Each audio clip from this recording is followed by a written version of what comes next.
This weather alert brought to you by Fridgelec, your Dakin air conditioning specialists.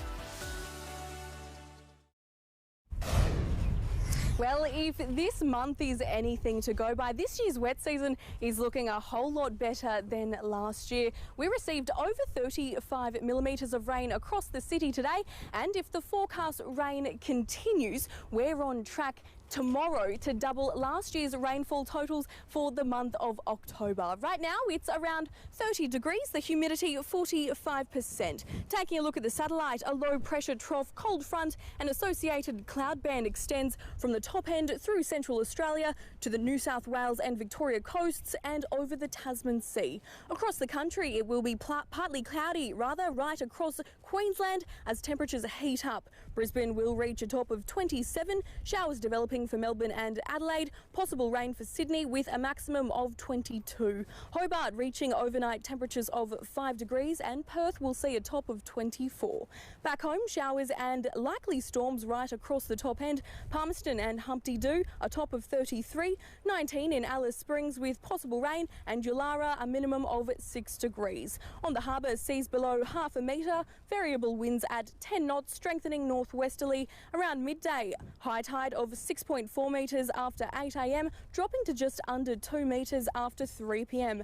Our catch of the day winner today is Casey. She caught these ripper goldies on a fishing charter in the Darwin harbour that she booked using the Territory vouchers. Congratulations, Casey. Don't forget to send your catch of the day entries to newsphotos@9.com.au.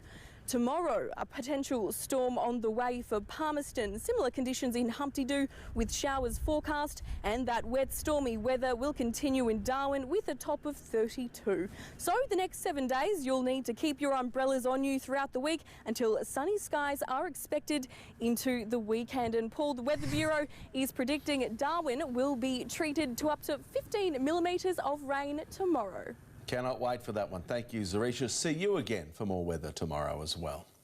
The share market finished higher today as investors eye recovery plans from the Reserve Bank and the federal government. Here's Chris Kohler. The All Ordinaries gained 0.5% ahead of the budget. Winners and losers on the market will emerge tomorrow morning. There were a couple of big winners today, though, with investors piling into gold miners Northern Star and Saracen after they announced the $16 billion merger.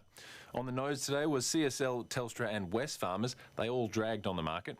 And the Australian dollar popped up on today's Reserve Bank decision, but that didn't last long, and the Australian dollar was steady this afternoon at 71.8 US cents. Some unusual hard rubbish has given Melbourne residents quite the fright. A coffin was spotted on a nature strip outside a house beside a couch and a washing machine. The eerie sight left locals to wonder where the timber casket had come from.